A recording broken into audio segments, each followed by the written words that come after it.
Good day, Black Knight scholars. Mr. Deegan here with another edition of VidNotes videos. Today we're going to start the third unit of World History 2, and that unit is the Age of Exploration. So please get out your VidNotes packet that says Unit 2, the Age of Exploration, and we're going to be taking notes on page 2 and 3 of that packet today.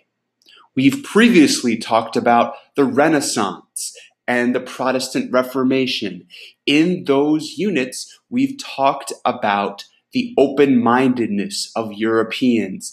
They become more tolerant of religions. They become more open to new pieces of art and literature and ideas. And this unit, we're going to be talking about the physical world and how Europe opens its mind to other cultures in other locations in North and South America and in Asia and in Africa as well.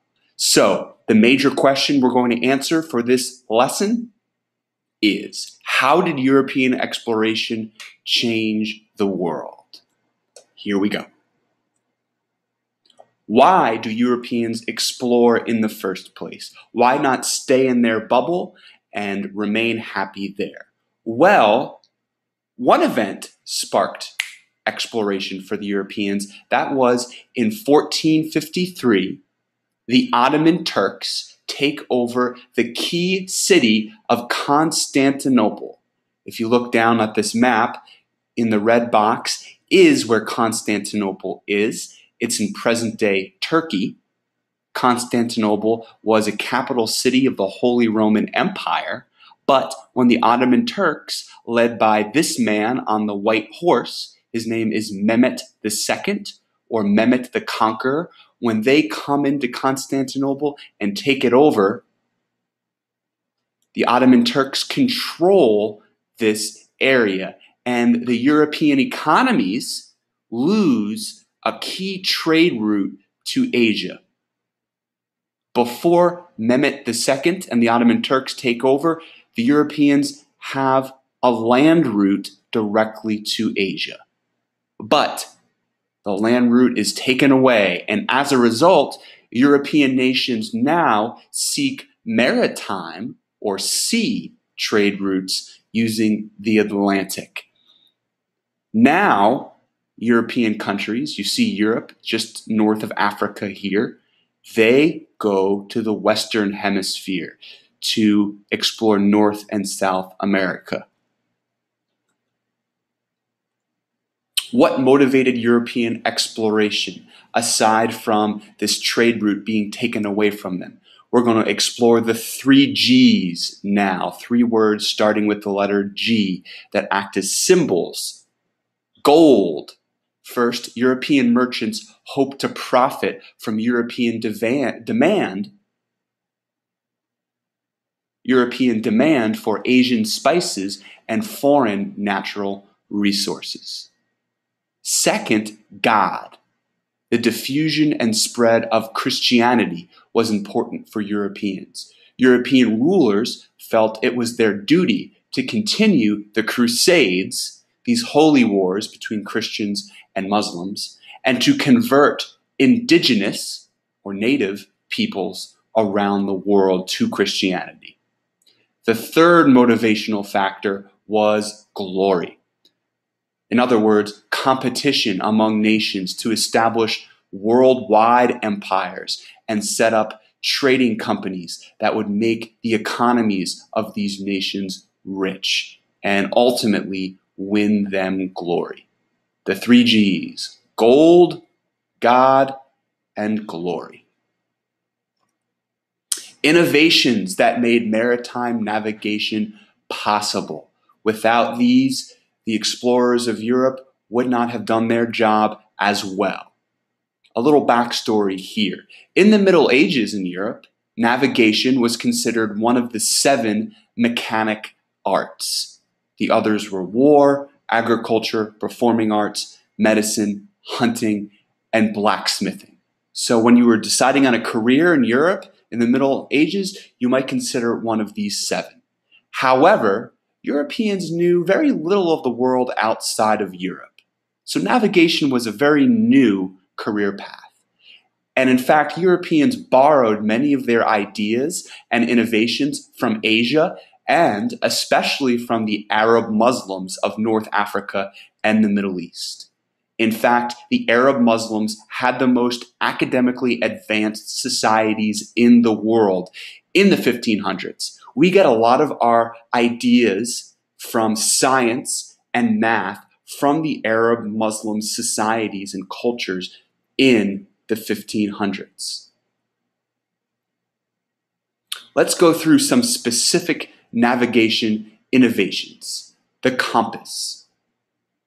Maybe you all have clutched a compass. The compass actually comes to us from ancient China, and it was originally used by the Chinese in fortune telling and also in feng shui to help decorate and organize a room. And the Chinese found a special form of metal called magnetite that, if suspended from a string, would always point in the same northern direction. This idea of the compass spread to the Middle East and Europe with the explorer Genghis Khan in the 1300s. And the very first compass looked like this picture below. It was a magnetite spoon on a bronze plate. And now our compass looks very different. In fact, you might say the modern compass is the GPS that we have on our smartphones. Other innovations: lateen sails, a ship, and an instrument that measures where you are in the seas. The lateen sails, they were reintroduced to the Mediterranean Sea and the areas around that sea by Arab sailors from the Indian Ocean. Those Arab Muslims, again, are playing a role. And the lateen sails are triangular sails, as you see by this model. And they are superior to the square sails. Why? Because they allow you to sail into the wind. You don't have to rely on whether the wind is in your favor. You can go in any kind of weather if you are a sailor. And lateen sails were put on ships called caravels. If you were a European explorer, you most likely had a caravel ship that looked like this. In addition to lateen sails, the astrolabe was an important innovation. It was first invented way back in the 2nd century BC, before Christ, by the Greek Hipparchus. He was considered the father of trigonometry, a kind of math. Later, the Muslims came up with 1,000 uses for this tool, among them astronomy and timekeeping.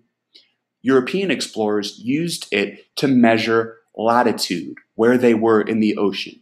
They lined up this instrument to the sun at noon, and they were able to chart based on the sun's position from the horizon where they were.